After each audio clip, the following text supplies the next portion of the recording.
வணக்கம் மக்களே, எல்லாரும் எப்படி இருக்கீங்க? இன்னைக்கு நம்ம பார்க்க போற பதிவு என்னன்னு பார்த்தீங்கன்னா, சனி பகவான் வரலாறு.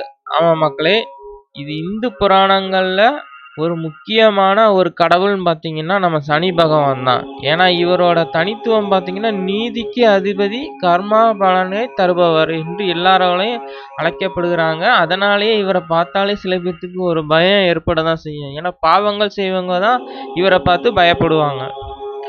வீடியோ போகிறதுக்கு முன்னாடி நம்ம சேனலுக்கு இப்போ நீங்கள் புதுசாக வந்திருக்கீங்கன்னா மறக்காமல் சப்ஸ்கிரைப் பண்ணிடுங்க. இந்த வீடியோ பிடிச்சா உங்க சொந்தங்களுக்கு ஷேர் பண்ணுங்க. வெல்கம் டு தேடல்களின் பதிவு. சூரிய பகவானுக்கும் அவரது மனைவி சாயா தேவிக்கும் பிறந்தவர் தாங்க இந்த சனி பகவான். சூரிய பகவானின் முதல் மனைவி யாருன்னு பார்த்தீங்கன்னா சுவர்ச்சலா தேவிங்க. அவங்க பார்த்தீங்கன்னா சூரியனின் வெப்பத்தை தாங்க முடியாம தன்னை போலவே ஒரு நிழல் உருவத்தை செய்து வைத்து அவங்க தவம் செய்ய சென்று விட்டாங்க. அவங்க பேரு தான் சாயா தேவி. சூரியன் சாயா தேவியை சஞ்சனாவாக நினைத்து வாழ்ந்தபோது பிறந்தவர் தாங்க இந்த சனீஸ்வர பகவான். கர்ப்ப காலத்தில் பார்த்தீங்கன்னா சாயா தேவி சிவபெருமானை நோக்கி தீவிரமாக தவம் இருந்ததாலும் சூரியனின் கடுமையான வெப்பத்தினாலும் சனி பகவான் கருமை நிறத்தில் பிறந்தாருங்க. ஆமாங்க, அதனாலதான் அவர் கருப்பா இருக்காரு. அதனால்தான் சனி பகவான் கருமை நிறத்தில் தோற்றமளிக்கிறார். சனி பகவான் பிறந்தவுடன் தனது கண்களை திறந்து தனது அப்பாவான சூரியனை பார்த்தபோது சூரியனுக்கு உடனடியாக கிரகணம் பிடித்தது. இதனால்தான் சனியின் பார்வை மிகவும் கொடுமையானது என்று எல்லாரும் நம்புறாங்க. ஆனா அது அப்படி இல்லைங்க.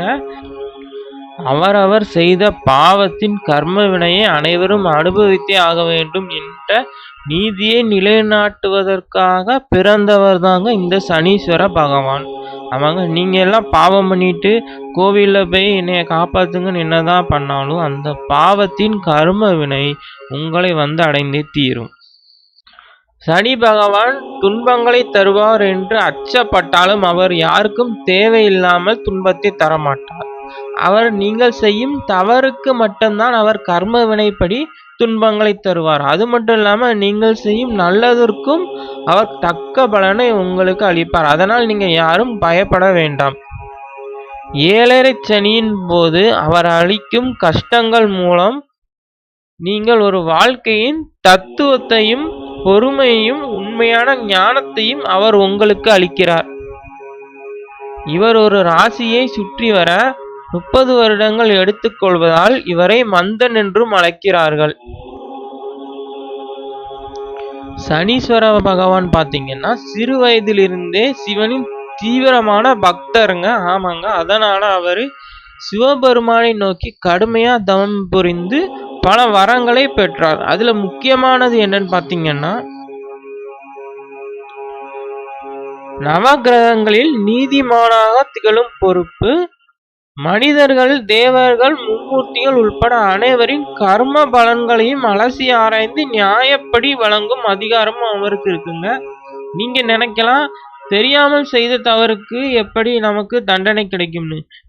நீங்கள் ஒரு தவறை தெரியாமல் செய்தாலும் அதனால் ஏற்படும் விளைவாக இன்னொருவர் துயரப்படுவார்.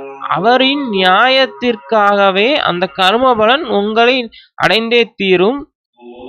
இந்த நீதியை நிலைநாட்டி சமன் செய்வதற்காக தான் சனி பகவான் அவதரித்து உள்ளார். இவரோட பெயர் பார்த்தீங்கன்னா சிவபெருமானிடம் இருந்து ஈஸ்வரன் பட்டத்தை பெற்றதால் இவர் சனீஸ்வரன் என்று அனைவராலும் அழைக்கப்படுகின்றார். காகத்திற்கு தினமும் அன்னம் வைப்பதன் மூலம் சனீஸ்வர பகவானின் அருளை பெற ஒரு வழியாகும். ஏன்னா சனீஸ்வர பகவானின் வாகனம் பார்த்தீங்கன்னா காகம். மற்றும் நல்லதை செய்து நல்லதை பகிர்ந்து சனீஸ்வர பகவானின் அருளை பெறுங்கள். இந்த வீடியோ பிடிச்சிருந்தா லைக் பண்ணுங்க, மறக்காம உங்க சொந்தங்களுக்கு ஷேர் பண்ணுங்க. சனீஸ்வர பகவான் அருள் அனைவருக்கும் கிடைக்கட்டும். மீண்டும் ஒரு நல்ல வீடியோவில் சந்திப்போம். பாய் பாய் மக்களே.